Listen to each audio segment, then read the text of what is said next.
estava sentada ali, a vontade que eu tinha era de ir embora, porque tão mal que eu estava passando, com tanta dor de cabeça. E para honra e para glória de Deus, sexta-feira eu vim pedir oração e não senti mais dor de cabeça. Tá? Graças a Deus. Vou testemunho, irmão, que eu estava pleiteando uma bênção com uma pessoa e o homem falou não e não. Eu falei, eu quietei, né, que a gente às vezes você não tem como argumentar. Quietei e continuei orando ao Senhor, me dá essa bênção para essa pessoa, me dá essa bênção. E foi indo, até que a bênção chegou. Chegou maior do que eu esperava e através dessa Deus me deu outra direção e também foi abençoada para a honra e para a glória de Deus. Glória a Deus, aleluia. Primeira, então, irmãos, não desistam. O homem pode dizer não, mas se Deus dizer não para você, nós obedecemos, porque Deus sabe de todas as coisas. Mas o homem não devemos receber o não. Não contender, não brigar, mas continuar pleiteando a causa diante do Senhor. 1 Samuel, verso 2. Eucana tinha duas esposas, a primeira se chamava Ana, a segunda Penina. Penina tinha filhos, Ana porém não tinha. Todos os anos Eucana subia à sua cidade até Siló, para adorar o Senhor dos Exércitos e oferecer sacrifícios a ele. Verso 4, irmãos. Quando Eucana apresentava seus sacrifícios, dava porção de carne à sua esposa Penina e a cada um dos seus filhos e filhas que tinha com ela. A Ana, porém, dava porção especial, porque a amava, apesar de o Senhor não lhe ter dado filhos.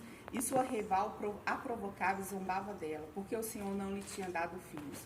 Todos os anos era a mesma coisa. Penina provocava Ana quando ia à casa do Senhor. E a cada vez Ana chorava muito e ficava sem comer. Verso 9, irmãos. Certa vez, depois de comerem e beberem em Siló, Ana se levantou.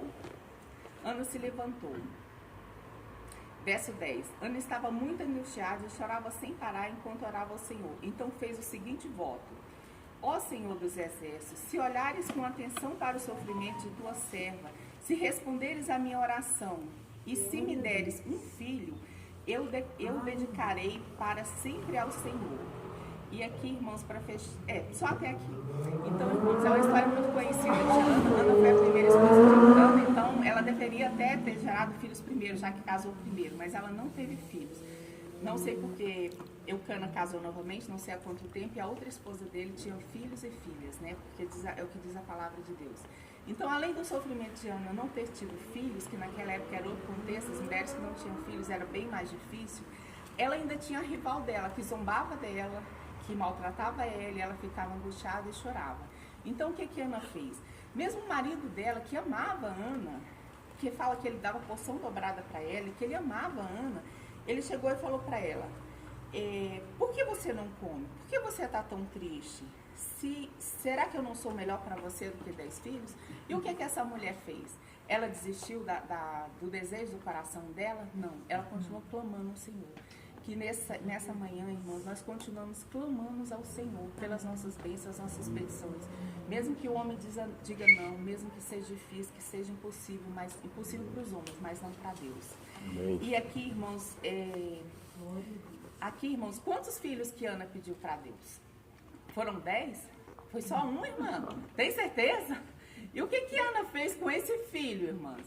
Já pensou a mulher que sofre, que é humilhada, que só pediu um? Ela podia ter pedido 2, 3, 10. O Senhor me dá 10 filhos, que se o Senhor me der 10 filhos, eu dou um para o Senhor, é a 10ª parte, né, irmão? Mas não, ela pediu um só. E falou: Senhor, se o Senhor me der um filho, só um filho, aqui, eu não errar. Se o Senhor dos Exércitos olhares com atenção e se me deres um filho, eu dedicarei para sempre ao Senhor. Então, irmãos, com um filho, ela dedicou ao Senhor. Com tanto sofrimento, com tanta angústia, ali de não ter filho, ela pediu um e dedicou ao Senhor. E, assim, irmãos, o que vem forte no meu coração nessa manhã é questionar para os irmãos. Eu sei que todo mundo ora pelas nossas famílias, mas o quanto, irmãos, que a gente está dedicando, que a gente está chorando na presença do Senhor, que a gente está buscando pelos nossos familiares, pela salvação deles. Às vezes, irmãos, às vezes não, tenho certeza, eu mesmo sou a primeira. Eu venho aqui, oro por mim, mas muitas vezes eu venho buscar uma bênção que um está precisando aqui, um está precisando ali, então sempre estou aqui, eu estou em casa pedindo para o Senhor. E que não é errado, irmãos, a gente pedir as bênçãos que os nossos familiares, os nossos amigos precisam. Mas o quanto, irmãos, que a gente está dedicando aqui, mais embaixo fala assim, que a Ana: eu estava derramando meu coração diante do Senhor. o quanto, irmãos, que nós estamos derramando o nosso coração diante do Senhor, que pedir as outras coisas não é errado, pelos nossos familiares. O quanto, irmãos, que a gente está pagando esse preço e está ali, Senhor, aqui, ó, eu estou aqui, estou clamando por esse daqui. Não importa, irmãos, se esses familiares, se eles são assim, se eles são assados, se eles são tortos, se eles são direitos, se eles são bonzinhos, se eles têm um coração duro, se eles estão te tratando bem, se eles estão te maltratando. O quanto, irmãos, que a gente está pagando o preço, irmãos, pela salvação da nossa família. Porque ela tinha uma, ela dedicou ao Senhor. Quantos filhos nós temos? Quantos pai, mãe, um pai e uma mãe, né? Quantos irmãos, quantos parentes que a gente tem? Qual tempo a gente está dedicando ao Senhor e suplicando pela vida deles, pela salvação deles? Como estava falando, né, os guerreiros, vamos ser guerreiros de Cristo, não vamos desistir, irmãos. Não importa o que aconteça, não importa o tempo que leve. Alguns frutos dão rapidinho, né, como as plantas na terra, alguns frutos é rapidinho, 1 semana, 2 semanas, 1 mês, 2 anos, como o pastor falou, 2 anos eu fui para os pés do Senhor. Outras mulheres estão há mais tempo, outros homens estão há mais tempo.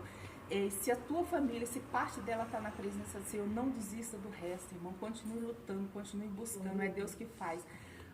Nós não temos força, para a gente é impossível. Quantas cadeiras tem vazia, quantos que a gente gostaria de trazer para a presença do Senhor? Aqui é tão bom, aqui é tão gostoso, né? Mas a gente não pode, nós não temos força, mas Deus pode. Nós não entendemos os preceitos de Deus, os tempos de Deus, nós não entendemos. E que nós viemos também a pedir sabedoria a Deus. Porque às vezes se Deus tocar no fio do cabelo de um, a gente vai, Senhor, não toca, Senhor. Mas às vezes é através daquele tocar ali, de alguma forma, que Deus vai trazer essa pessoa para a presença do Senhor. Então, a minha palavra é essa, que a gente não desista, irmãos, das nossas bênçãos, das nossas petições, e que a gente não desista dos nossos familiares. Continuemos clamando e derramando nosso coração diante de Deus pela salvação de cada um. Porque no tempo certo de Deus, Deus vai trazer a cada um. A palavra de Deus fala, irmãos, que Deus coloca a palavra dele no nosso coração e escreve a palavra dele nas nossas mentes. Quem faz somos nós, não é Deus. A palavra de Deus fala que Deus circuncisa o coração para que o homem ame a Deus e busque ele de todo coração e alma. Então quem faz é nosso Deus, mas é mistério do Senhor. Deus pode fazer todas as coisas, ele não precisa da gente para nada. Nós é que precisamos dele, mas é mistério do Senhor. Que a gente venha se derramar aos pés do Senhor e clamar todas as vezes que você precisa para a sua família, mas a principal dela que seja a salvação, irmãos. Essa é a palavra de hoje, eu agradeço a oportunidade. Glória a Deus.